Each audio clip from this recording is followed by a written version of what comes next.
many nutrition courses will talk about something called body mass index, and body mass index is used as an indicator of disease sometimes, particularly obesity. And you might see a chart like this where a person can look up their height in inches and their body weight coming across, and then find a number which is their body mass index. Okay, so for example, I'm around 70 inches tall and I weigh 160 pounds. So if I come up here, you can see that my body mass index is around 23. That's in the quote unquote normal range. This body mass index calculation is unfortunately not very useful for athletes.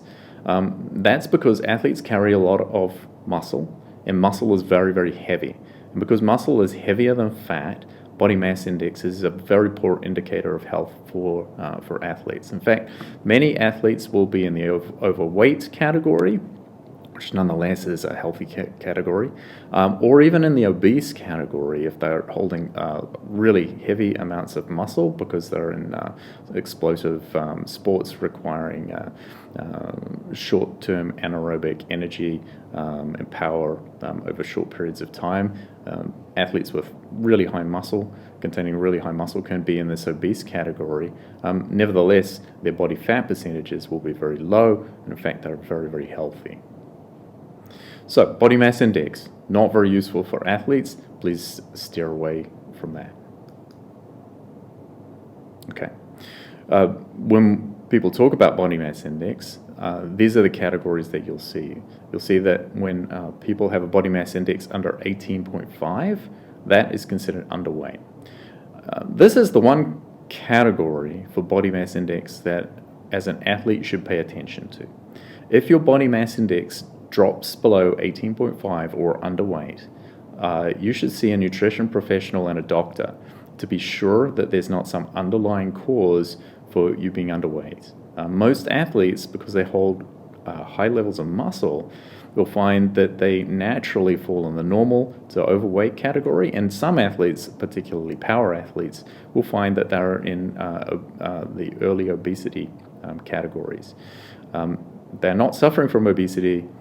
They are just heavily muscled and should ignore this classification. So athletes should be in the normal to overweight category. If you're in the underweight category, seek help. So, for example, let's take this lean bodybuilder here, 1.8 meters tall, weighing 100 kilograms, versus the sedentary individual here, also 1.8 meters tall and weighing 100 kilograms. You can see that this athlete here, holding a lot of muscle mass, is in a far healthier condition than this sedentary person here with the same body mass index. So you can see the body mass index is not very useful for our athlete. However, body mass index is quite useful for diagnosing conditions that could lead to disease, such as obesity and cardiovascular disease for these sedentary individuals. And that's why doctors use body mass index, but again, it's not useful for most athletes.